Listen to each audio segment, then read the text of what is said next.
तो आर्मीज जब BTS stage पर नहीं होते तब सिर्फ लाइट्स ही नहीं बुझती, पूरा म्यूजिक वर्ल्ड थोड़ा सा स्लो हो जाता है, क्योंकि बीटीएस वो नाम है जिसने म्यूजिक को ग्लोबल लैंग्वेज बना दिया है।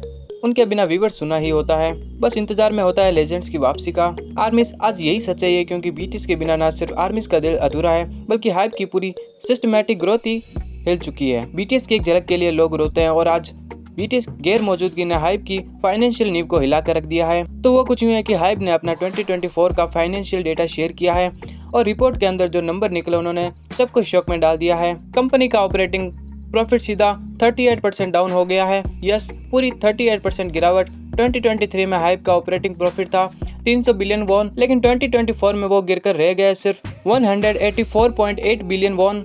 और इस गिरावट का सबसे बड़ा रीजन बीटीएस की गैर हाजिरी। हाइप के सीईओ ली क्विंग जुन ने खुद एक्सेप्ट किया है कि बीटीएस की एक्टिविटी ना होने की वजह से कंपनी की कमाई पर बड़ा असर पड़ रहा है, और जो नए ग्रुप्स डेब्यू हुए हैं उन पर इन्वेस्टमेंट तो हुआ है, लेकिन रिटर्न अभी भी टाइम लगेगा।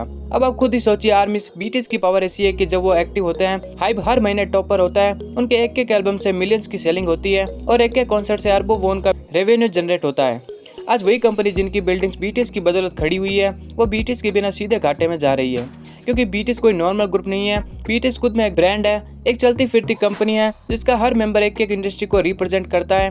हाइप के सीईओ ली जे संग ने ये स्टेटमेंट दिया है कि जैसे बीटीएस मिलिट्री सर्विस से वापस आएंगे तो वो दोबारा परफॉर्म करना शुरू करेंगे। मतलब कंपनी ऑलरेडी प्लान कर चुकी है कि बीटीएस वापसी के साथ हाइप फिर से अप्लाई करेगी, लेकिन तब तक का टाइम हाइप के लिए काफी मुश्किल रहने वाला है, क्योंकि कोई भी न्यू ग्रुप बीटीएस जैसी ग्रेविटी नहीं ला सकता। आर्मीज ये टाइम है जब आपको ये समझना चाहिए कि बीटीएस सिर्फ आपके फेवरेट आर्टिस्ट ही नहीं है, वो एक पूरे जनरेशन की पहचान है। उनकी मेहनत, उनका कमिटमेंट, उनका हार्ट, हर चीज ने हाइप को आज कहां से कहां तक पहुंचा दिया है, और आज वही कंपनी उनके बिना हिल गई है। ये प्रूफ है कि बीटीएस के बिना हाइप का नाम अधूरा है, और बीटीएस की पावर को कोई रिप्लेस नहीं कर सकता है।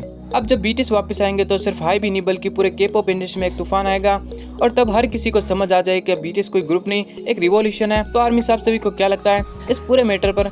क्या वाकई बीटीएस के बिना हाइप इतनी वीक हो गई है? क्या आप इस रिटर्न को लेकर उतने एक्साइटेड हैं जितना हम? अपनी राय कमेंट सेक्शन में जरूर बताएं।